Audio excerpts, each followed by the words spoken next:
animals are all around us, sometimes too close for comfort. Preserving the balance between man and wildlife are the animal extractors.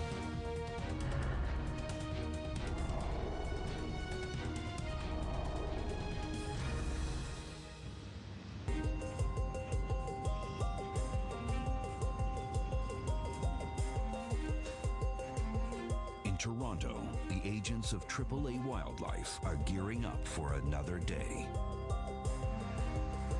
Brad Gates and Pete Nolan are heading to a call from a concerned homeowner whose house has been invaded by bats. They have been flying around in the home and have even been into a child's bedroom. This is a perfect spot for bats to live. Yeah, and board and batten style, there's got to be lots of openings for them to get in. Oh, yeah.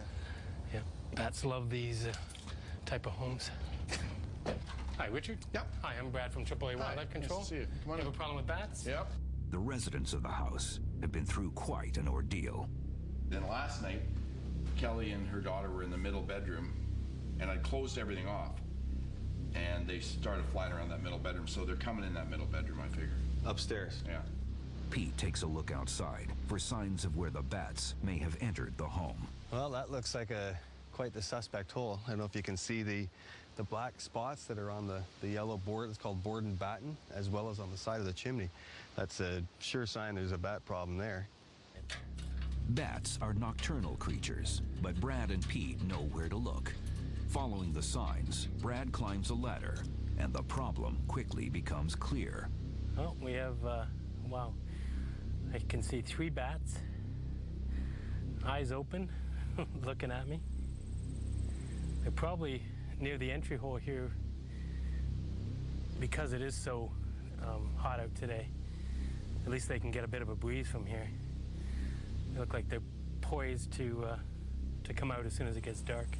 Back inside, Brad hunts for the bedroom bat that's believed to be sleeping. One thing about bats is they're only the size of a mouse, and if you can imagine, the number of hiding spots in this house is immense.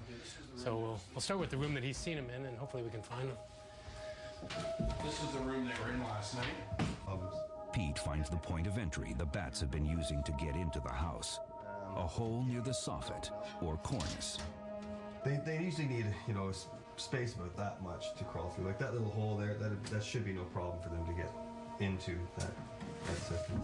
But it's whether it's actually in the duct system or not. But I don't want to injure them, you know. I don't want to harm them at all. I just don't want them living in my house. It's very disconcerting when they're flying around at night. I'll pull the one more out so you can have a better look at it. You can't really see it unless you look back, see it?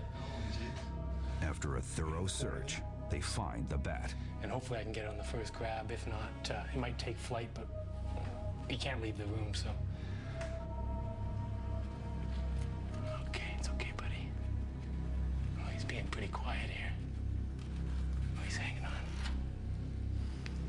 He's being really quiet. Not clicking at all. Good. So this is a big brown bat. You can tell by the opening of the mouth. A little brown bat barely opens its mouth. Much bigger jaw on the big brown. Those teeth are primarily to chew on insects and not chew on people. You get the odd case where they might get rabies and they might bite an animal or a person, but that's very few and far between. They're just amazing creatures. I'll just show you the leathery wings here if I can. The nocturnal bat is still drowsy. Brad takes care not to damage the bat's wings. That is the wingspan of a big brown bat. You can see the tail between the 2 legs, how the membrane comes forward, and that's how they, in flight, would capture an insect. They don't actually catch it in their mouths, they catch it in the membrane between the 2 legs, and they use the tail to project it forward.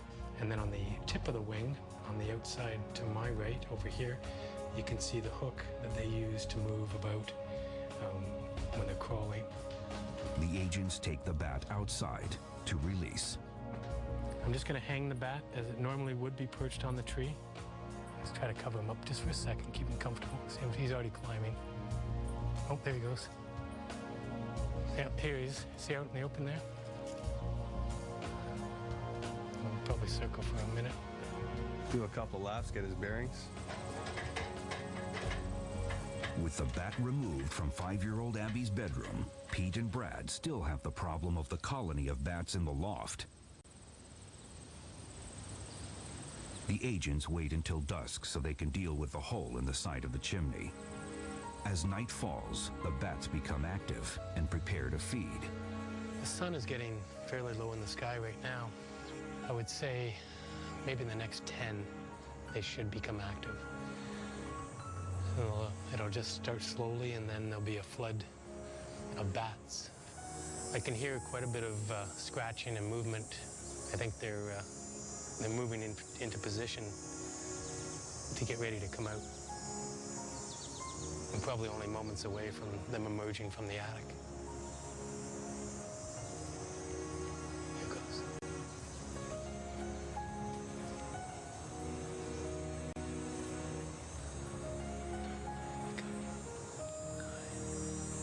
There's still more inside. I can hear them working their way up towards the hole. With most of the bats gone, Brad heads to the truck to get a one-way bat door. Okay, we're just gonna get our bat one-way door and a piece of extra screen. The holes in this screen are smaller than what we would use for raccoons and squirrels. So we'll take this up onto the roof with us and install it over the hole. The door ensures that the bats cannot get back into the attic. So we probably saw in the neighborhood of about 40 bats exit through this hole. So what I'm planning on doing now is to put a one-way door over the opening. The majority of bats are out, but just in case there are some stragglers in there, we will install a one-way door, and that will be job complete. The bats will move to an alternative nesting site. As Brad and Pete head home after another successful job, the homeowners and 5-year-old Abby can sleep in peace.